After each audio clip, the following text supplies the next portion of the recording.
Marlene Esperanza, Anita Underwood, and Clarissa Shields. These are three of 12 women who competed in the first Olympic Games that included women's boxing. Out of the three, Clarissa and Marlene brought home a bronze and a gold medal. This made them the first and only females to rank in the Olympics, as well as the only ones to bring home medals out of the integrated USA boxing team.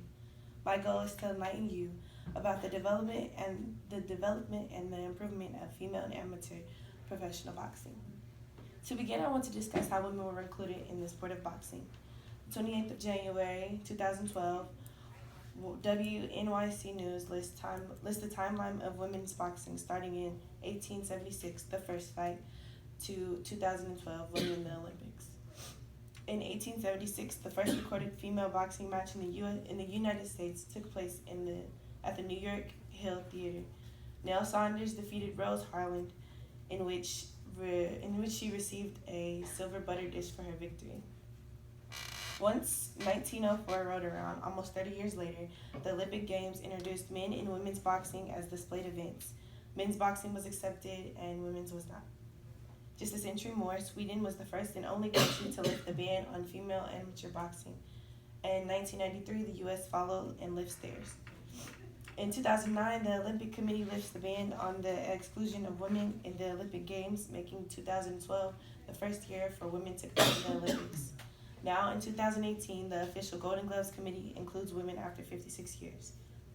Following that, my next point in women being broadcasted. In the article written in October of 2001 by journalist Angel Delaney, he states the true income that women receive. Currently, most women turning pro pocket just $800 a match and $3,000 to $4,000 for title fights. Alicia Ashley, WBC World Super Bantamweight Champion, in an interview with Alex Renskin of Wall Street Journal of July in 2016, states that my last fight in Mexico, I made $30,000, and that's okay.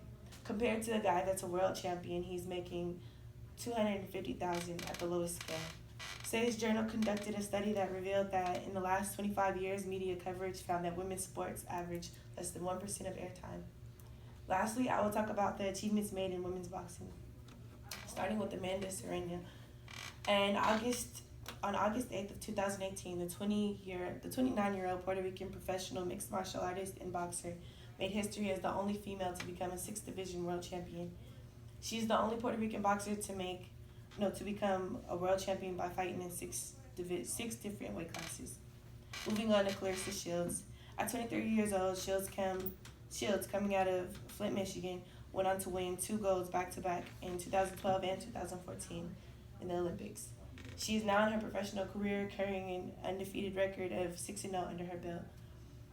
In all things considered of Washington, D.C., on August 22nd of 2016, they conducted an interview with Shields where she states, I have been through a lot in my life, but I want to inspire people because I remember when I was one of those kids who didn't have hope, and just when I got a little bit, look how far I've been able to come. Last of all, Laila Ali. At 18, she decided to take on the world of boxing, beginning her professional career in October of 1999. Ali went on to go 24-0 through her career. 21 of her wins were knockouts.